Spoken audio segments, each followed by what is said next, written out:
Bismillahirrahmanirrahim. In the name of Allah, the most beneficent, the most merciful. Welcome to my another videos. आज हम बात करेंगे ओखला और Mustafabad constituency के। आज हम बात करेंगे उस सीट की जो कि पूरी इलेक्शन में हॉट सीट रहा है। इन दो कैंडिडेट्स का क्या हुआ जो मयम पार्टी ने इसको टिकट दिया था, तो हम इसी पर बात करेंगे। यकीनन ओखला से आप पार्टी अमनुल्लाह खान जो कि तीसरी मरतबा एमएलए बने और हैट्रिक मारने में सक्सेसफुल रहे, जबकि शिफाउर रहमान के हक़ में अब पूरी इलेक्शन में उसी का लहर था शिफाउर रहमान का, उसके बावजूद वो हार गए। तने आखिरी रात में लोगों का माइंड चेंज हुआ या क्या डिसीजन या नहीं मालूम, क्या रीज़न है जिसकी वजह से वो हार गए। कुछ इसी तरह का मामला मुस्तफाबाद में हुआ, यानी ताहिर हुसैन साहब हार गए और उसके चक्कर में बीजेपी वहाँ जीत गई, जबकि शिफाउर रहमान भी कम से कम 39-40 हज़ार प्लस वोट लेकर आए। मगर इम्पोर्टेंट बात यह है कि एमआईएम पार्टी ओखला में नहीं हारी है, ना ही मुस्तफाबाद में। अगर हारे हैं तो शिफाउर रहमान और ताहिर हुसैन, और ना सिर्फ ताहिर हुसैन बल्कि ऐसे तमाम प्रोटेस्टर जामिया के जो 300 से ज़ायद प्रोटेस्टर जेल के अंदर बंद है, जिसके ऊपर अनलॉफुल एक्टिविटीज़ प्रिवेंशन एक्ट के थ्रू उसको जेल के अंदर डाला गया है। उसका हौसला पस्त हुआ, उसकी जज्बात के साथ खिलवाड़ किया। एमआईएम पार्टी नहीं हारी है, एमआईएम पार्टी तो शिफाउर रहमान को जस्टिस दिलाने के लिए उसको सिलेक्शन किया था और वहाँ ओखला से उसको कैंडिडेट बनाया था।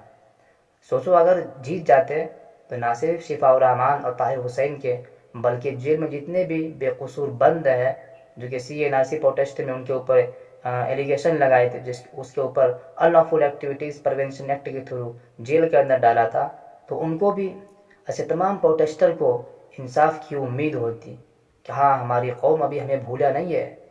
मगर ये बात गलत है। ओखला के लोग और मुस्तफाबाद के लोगों ने ये साबित कर दिया, ये कह दिया कि हम उनके लिए दुआ करते हैं, यकीनन वो मजलूम है। मगर जब वोट से डिसाइड करने का टाइम आया तो उन्होंने बनी इसराइलियों की तरह प्रोफेट मूसा अलैहिस्सलाम क्या कहा था, इज़हब अंत और रब्बुका फ़क़ातिला इन्ना हाहुना क़ाइदून, कि आप जाए, आपका रब जाए और लड़े, हम तो ये बैठे रहेंगे। वही वाला मामला आ गया। जिस शिफाउर रहमान में, जिस ताहिर हुसैन ने, से तमाम प्रोटेस्टर ने, ना तो उन्होंने अपने फैमिली का परवाह किया। शिफाउर रहमान के पास क्या चीज़ कमी थी? बड़े घराने से, मालदार घराने से वो ताल्लुक़ रखते थे, मालदार घराने से ताल्लुक़ रखते थे। क्या चीज़ की कमी थी? जामिया के वाइस चांसलर थे, क्या चीज़ की कमी थी? मगर उन्होंने इन तमाम चीज़ों का परवाह नहीं किया। इससे उठ कर उन्होंने कौम की रहबरी की कि आपकी आवाज़ों के साथ आवाज़ मिलाकर हुकूमत को चैलेंज किया, बताया कि ये बिल एक रिलीजन के नाम पर बनाया जा रहा है, हम इसको बिल्कुल एक्सेप्ट नहीं करेंगे, बिल्कुल काले कानून है। जब हुकूमत को चैलेंज किया तो हुकूमत के नज़र में गुनहगार हो गए। इसी को भुगतने के लिए वो 5 साल से जेल के अंदर है। आपको तो अभी डिसाइड करना था, आप तो ये मानते कि मजलूम है, मगर आपको वोट के ज़रिए साथ देना था कि वो मजलूम यकीनन है कि नहीं। मगर आपका मुद्दा क्या रहा? फेक डेवलपमेंट के नाम पर नलक, नाली, गटर, सड़क और स्कूल और फिर 2100 के वादे, ऐसे तमाम मुद्दे रहे, जो कि 10 साल काफ़ी नहीं था इसके लिए। मगर फिर भी आपने उनको एक मौका देना था। आपने इसके नाम पर वोट दिया, आपने इंसाफ के नाम पर वोट नहीं दिया। अगर इंसाफ के नाम पर अगर वोट देते आप तो आज शिफाउर रहमान वहाँ से कामयाब हुए थे। आज हर वो इंसाफ पसंद की हार हुई है जिन्होंने उनका साथ दिया। आपने 1000-2000 के खातिर अपने ईमान से सौदा कर लिए, अपने ज़मीर को बेच दिए। आप बोलोगे ईमान का क्या कनेक्शन है भाई? ईमान का कनेक्शन है, ईमान कहता है कि जब जालिम और मजलूम का टकराव हो आपस में तो आप मजलूम का साथ दीजिए, चाहे कोई भी मजलूम हो, किसी भी रिलीजन से वो ताल्लुक़ रखते हो, और आपको मजलूम का साथ देना है। मगर आपने क्या किया? मजलूमों से दस्तबरदार होकर जालिम का साथ दिया। आप बोलेंगे जालिम कैसे? अरविंद केजरीवाल जालिम है वो। उन्होंने ही अनलॉफुल एक्टिविटीज़ प्रिवेंशन एक्ट के थ्रू बेकसूर नौजवानों को जेल के अंदर डाल कर रखा। वो जालिम नहीं है आपकी नज़र में? आप सिर्फ बीजेपी पार्टी को जालिम मानते हैं क्या? अरविंद केजरीवाल को जालिम नहीं मानते हैं? अगर वो जालिम नहीं है, अगर इतना ही अच्छा है, तो शराब, घोटाला, करप्शन में कैसे वो जेल चले गए? तिहाड़ जेल में तो भी थे ना। इन्होंने मुसलमानों को नज़रअंदाज कर दिया, ये समझकर कि मुसलमान को अगर नज़रअंदाज भी करेंगे तो हम जीत जाएंगे। हिंदुओं को खुश करने के लिए ऐसे ऐसे स्टेटमेंट दिए कि उससे खुश हो जाए हिंदू, मगर हिंदू भाइयों ने इसके ऊपर भरोसा नहीं किया। ये जुमलेबाज है ये। अरविंद केजरीवाल ये साबित करने में लग गया अपने हिंदू भाइयों को کہ اگر بی جے پی RSS کے خاکی انڈر ویئر پہنے ہیں تو ہم پینٹ پہن کر بیٹھے ہیں. آپ کبھی دیکھو تو میرے اوپر یہ ثابت کرنے میں لگ گیا. یہ سافٹ ہندوتوا کی آئیڈیالوجی کو اپنانے میں اور یہ ثابت کرنے میں لگ گیا، جس کو ہندو بھائیوں نے ریجیکٹ کیا. ہندو بھائی کبھی ہندو بھائی بی جے پی سے بڑھ کر کسی کو مانیں گے نہیں. بڑا غرور تھا. مجھے اس سے کوئی فکر نہیں کہ بی جے پی آئی ہے یا پھر اروند کیجریوال ہار گئے. یہ دونوں برابر ہے میرے نظر میں. بی جے پی سے خطرناک اروند کیجریوال ہے. کبھی اسٹیٹمنٹ دیتا ہے کہ نہیں پیسے کے اوپر اس کا پکچر ہونا چاہیے. کبھی شاہین باغ میں کہتا ہے کہ بی جے پی کو 48 گھنٹے لگ گئے، ہمارے انڈر اگر پولیس رہتی تو ہم 2 گھنٹے میں خالی کر دیتے. یہ اس کا آئیڈیالوجی ہے. اور آپ کہتے ظالم نہیں ہے، ظالم کی طرفداری کرتے ہو.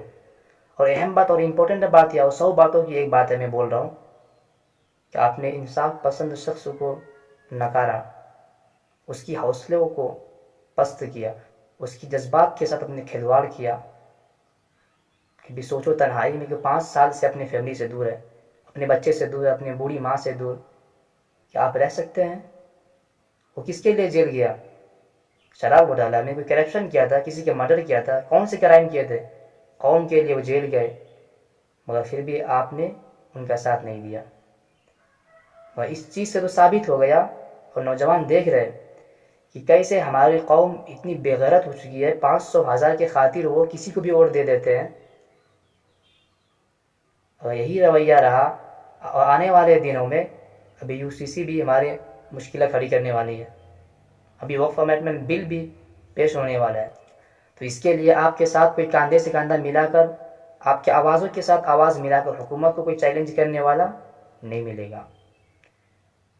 کیونکہ جس طرح آپ کو اپنا فیملی عزیز ہے، اپنی بیوی، اپنے بچے، اپنے اولاد آپ کو بہت زیادہ عزیز ہے، جس طرح آپ کو اپنے فیملی، اپنی بیوی، اپنے بچے عزیز ہے، ہر کوئی یہی سوچے گا بھائی ہم کیوں فالتو میں جائیں گے وہاں خواہ میں اپنی زندگی خراب کریں گے. اور جب ٹائم آئے گا ساتھ دینے کا، یہی قوم، یہی بے غیرت قوم کبھی ساتھ نہیں دے گا. تو کیا فائدہ حکومت کو چیلنج کرنے میں، حکومت کو للکارنے میں؟ ہٹاؤ، بھاڑ میں جائے. کوئی بھی قانون پاس ہو جائے، کوئی بولنے والا نہیں رہے گا. اگر آپ حق بولنے والے کے ساتھ اگر کھڑے نہیں رہیں گے تو یاد رکھیں کہ ہمارے صفوں میں، ہماری قوم میں، ہمارے صفوں میں لیڈر نہیں بلکہ گیدڑ لیڈر پیدا ہوں گے. اگر یہی رویہ رہا تو گیدڑ جیسے رہیں گے. حالات آئیں گے، بھاگ جائیں گے. وہ اس کو کوئی مطلب نہیں رہے گا. ہوتا بھی ایسا، بہت سارے ایسے ہے بھی، ابھی بھی ہمارے صفوں میں بھی ہے. جب ساتھ دینے کا ٹائم آتا ہے کبھی ایک لفظ بھی نہیں بولتے ہیں، اور جب پارٹی کی بات آتی ہے تو پروٹیسٹ چلے جاتے ہیں. خیر آپ اس پر کیا سوچتے ہیں؟ آپ کو لگتا ہے کہ انصاف کا ساتھ دینا چاہیے؟ میں امانت اللہ خان کو کوئی برا بلا نہیں کہہ رہا ہوں کہ وہ ایسا ویسا، وہ بھی ٹھیک ہے، مگر بات تھی وہاں انصاف کی طرفداری کرنی تھی. اسی لیے MIM پارٹی وہاں کینڈیڈیٹس کھڑا کیے تھے کہ ناانصافی کا خاتمہ ہو اور انصاف شخص کو انصاف ملے، اور جو جیل میں بند ہے ان کو بھی ایک حوصلہ اور امید ملے. بہرحال آپ اس پر کیا سوچتے ہیں؟ کیا نظریہ آپ کا؟ اپنی اوپینین ضرور اور کمپلسری کمنٹ باکس میں شیئر کریں. السلام علیکم.